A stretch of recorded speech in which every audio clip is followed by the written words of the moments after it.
Wake up. I have young kids, so I was up pretty early, but we got the news at 7 o'clock this morning about the positive test. NFL acting fairly quickly, postponing it at about 9 o'clock. But what was your reaction to this news this morning and the timeline of it all? I think it's a domino effect from what happened this past week. They didn't need to rush the Kansas City game in. Right. You should have never played that game. And then, between traveling to and from the day of, keeping guys together, a small locker room. The Patriots wanted a bigger one there. It was just a domino effect. Then they lost time this week at practice, and now there's no game today.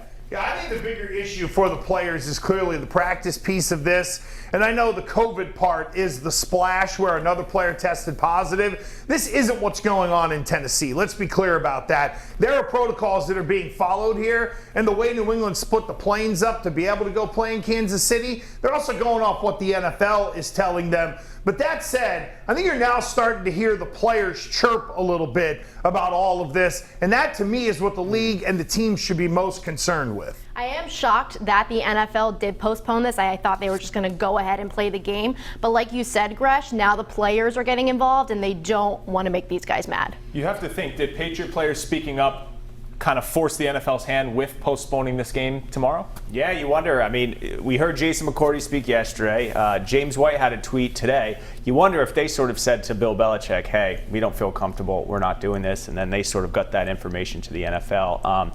Because it was trending towards them playing earlier this morning, according to most reports, because even if Byron Cowart, who reportedly was the positive player, if he was in that close to Stephon Gilmore, Cam Newton situation, they were still, per their protocols, going to go on with it. So now the NFL is sort of doing the jigsaw puzzle, trying to make all of this work.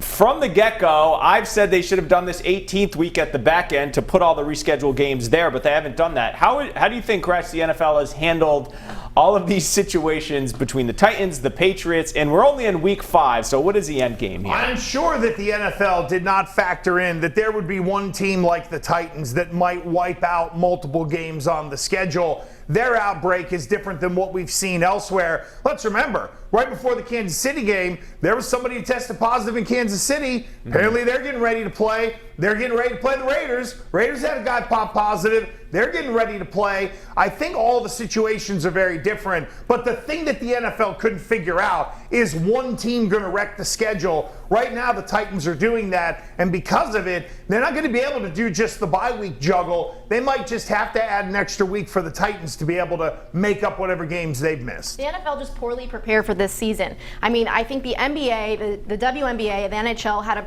pure example of what you could do to keep these players safe, and they just didn't come up with any preparation. They also aren't taking into consideration the incubation period. We really don't know with this virus, and we're not doctors, but it seems like the incubation period is longer than everyone's expecting it to be. Yeah, to Rosie's point, I mean, this happened in the beginning of March, 3-4 weeks removed from the Super Bowl. So the NFL had 6 months to prepare for any and all scenarios. And they clearly, as Gresh would say, peed down their leg. Well, let's also remember, too, that it's, the players are a part of this. Like, we're pointing but okay, tell a player they're wrong with what they did in terms of their thoughts on all of this. I mean, we look at it and say that the NFL did this, the NFL did that. Oh, the poor players. Hey, the players had a chance to say, I don't want to be a part of this. So let's also, let's not the slow singing and the flower bringing for them. They've also chosen to be a part of this process and sacrifice to get their dollars. All right, so I mentioned it earlier from a football perspective. This means Cam Newton, at this point, will be almost 2 weeks removed from the rescheduled Broncos game from when he tested positive. Do we all expect Cam to play? Because if this is the case, maybe they beat the Broncos without Cam. I think they would have, but now this pretty much assures the Pats they're in good spot to beat the Broncos. As long as everything's status quo, I think he plays. Hopefully he's continues to remain asymptomatic if those were the reports out there, and he can have 2 negative tests separated. But hopefully you think he can play. We're still another 7 days out from that game now, so plenty of time to get better. Oh, I think he's in. Yeah. I'm moving forward as if Cam's playing. Yeah, no doubt in my mind. If he's good to go, he'll play. All right, for those of us locally here, we know our Pete Mangione, our meteorologist, is a Broncos fan, so he's the one. We ask, is this unfair to the Broncos? Clearly it is. They just lost their bye week, which they just prepared for. But do teams, including the Broncos, have to realize, hey, this season's going to be unfair, guys?